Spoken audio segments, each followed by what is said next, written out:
I mean, I hope that my voice continues to evolve, like I think I was just telling a friend how frustrated I am that someone will say, we'd love to have you do this event. Could you send us a headshot? And I am somewhat obsessed as a middle-aged woman with having a current headshot on my website. So I take headshots every year. And I know some authors, they took a headshot in 1984 and that's what they're going with. They're just going to use it for the rest of their career. And I don't want to do that, right? I want to be like, this is what I look like right now. Here's my photo. But I could send my headshot to somebody. I just did this last week and they went and pulled their favorite picture off the internet. And it's frustrating because I feel like I'm sure you prefer me 10 years younger and 10 pounds lighter, but this is what I look like right now.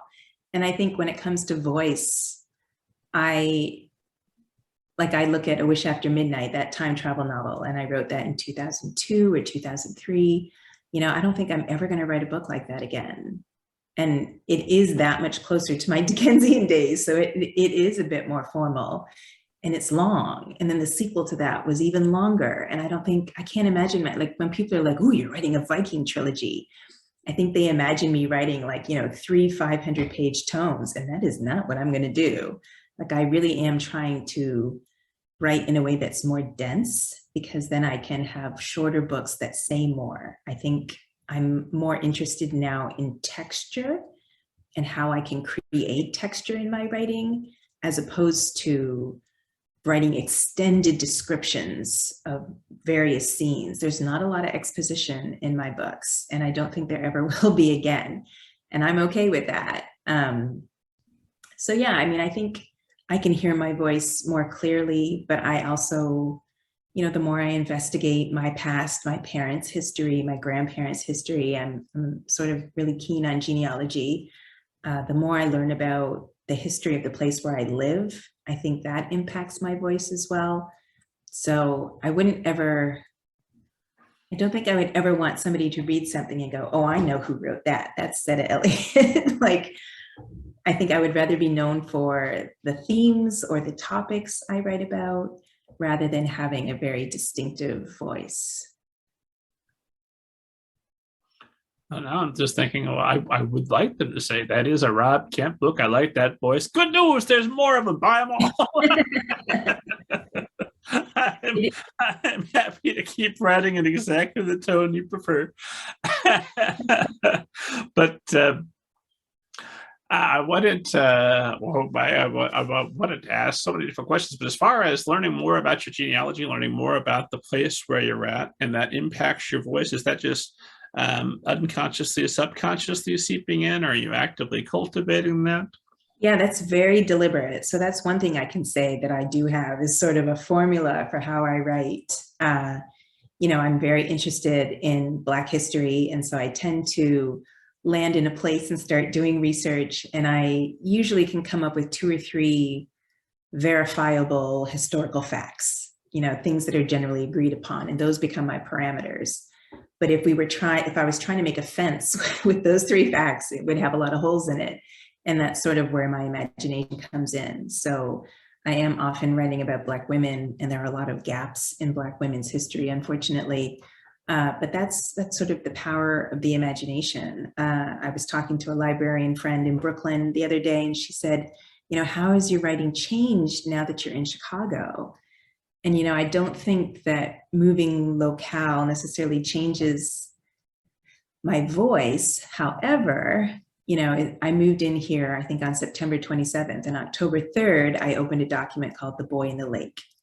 And I had been thinking about it for several weeks. I just thought, there's a boy in the lake. Why is there a boy in the lake? Who is the boy in the lake?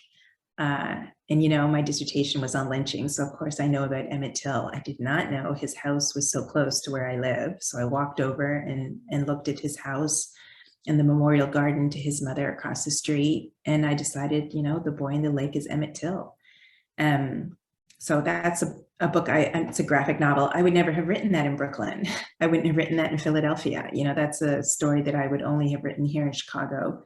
And the more I learn about Chicago history, I just found out about a community called Oakland in Bronzeville. And there was a rather posh gated community called Aldine Square And then by the time we get to the Great Migration, World War I, it's been almost entirely taken over by African Americans, and these mansions have been turned into rooming houses. And a student asked me if I was ever going to write something about Ma, so they could learn more about what Ma was like as a kid. And I was like, ooh, I could write a prequel.